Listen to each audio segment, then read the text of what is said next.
In this video, I briefly talk about some of my favorite GH5 features. The first thing that caught my eye with the GH5 may not seem real important in the grand scheme of things, but I love the fact that it has a USB Type-C port for easy connection to a MacBook Pro. So you only need one cable, no dongles. But not just that, it now supports USB 3.1 Gen 1, which means you get 5 gigabits per second transfer speeds. And that's going to be great for those upcoming faster V90 SD cards. I'm also happy that there's now a full-size HDMI output port, which is a much more common and robust connection. All of us have regular HDMI cables laying around, and that allows you to easily connect to your television or monitors.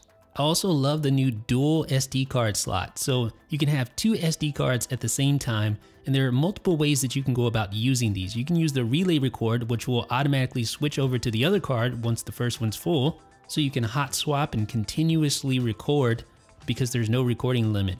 And then there's backup record, which will record the same photo or video to both cards at the same time. And then there's allocation record, which you can granularly select where the different types of files will go. So you can have photos on one SD card and videos on the other.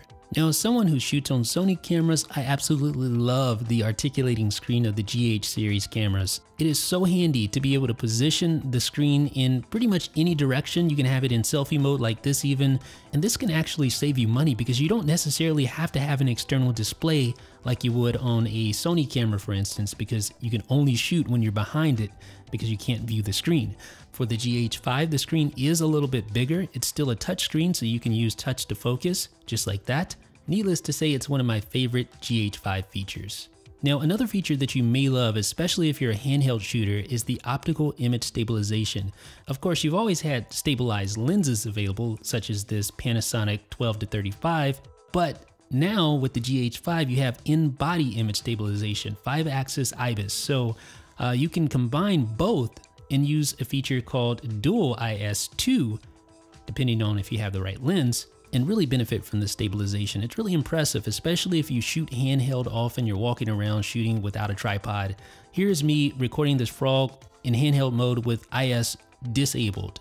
Now I'm going to turn it on here in just a second and you'll be able to see the difference between not having IS and having it. So here it is with IS, and you can see it's much more stable. I'm just literally just holding the camera, trying to keep it still, and the dual IS feature helps a lot.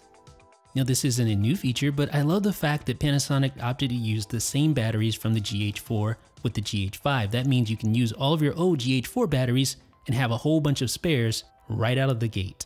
Now, here's a really nice feature called Focus Transition. It allows you to pull focus between up to 3 points that you can set yourself. So you have position 1, 2, and 3. So I'm going to go in here, I'm going to select position 1, and I'm going to set position 1 right now. So I'm just going to use the touchscreen, tap to focus, and didn't get it that time. Let me try it again, and then tap autofocus. All right, there we go. Then just tap exit, and now we can tap set. So that is the first position. Now set the second position. We'll hone in on the frog in the background, and then tap autofocus. There we go. And then tap on exit, and then tap set. So we have both of our positions. I could set a third if I wanted to do so, but for this example, I'm just going to use the 2. You can also set the transition speed. I'm going to keep it on medium, but you can make it faster or slower. It's going to be up to you. And then go up to start, and you can see the different positions you can tap. So I can pull focus, and you can be recording while this is happening, of course. So pull focus between the 2 points, just like that. And I'm going to show you what it looks like right here. So you get that nice and smooth rack focus between 2 points. Obviously, you will need an autofocus enabled lens for this to work.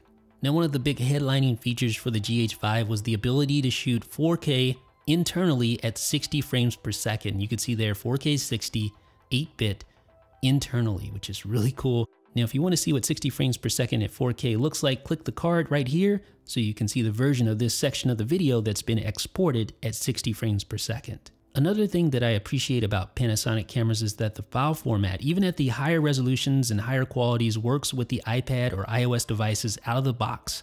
So I can plug in my SD card reader, import the footage, and start working with it immediately in iMovie. That's not something you can do with the high quality file formats found in Sony cameras. And finally, ladies and gentlemen, Panasonic actually makes a fairly decent app for Android and iOS, and it allows you to do things like, of course, control the camera functionality. You can tap to focus. You can go in and change different values like your aperture or your ISO or white balance or whatever the case may be. You can do that right within the application itself, as I'm doing right here.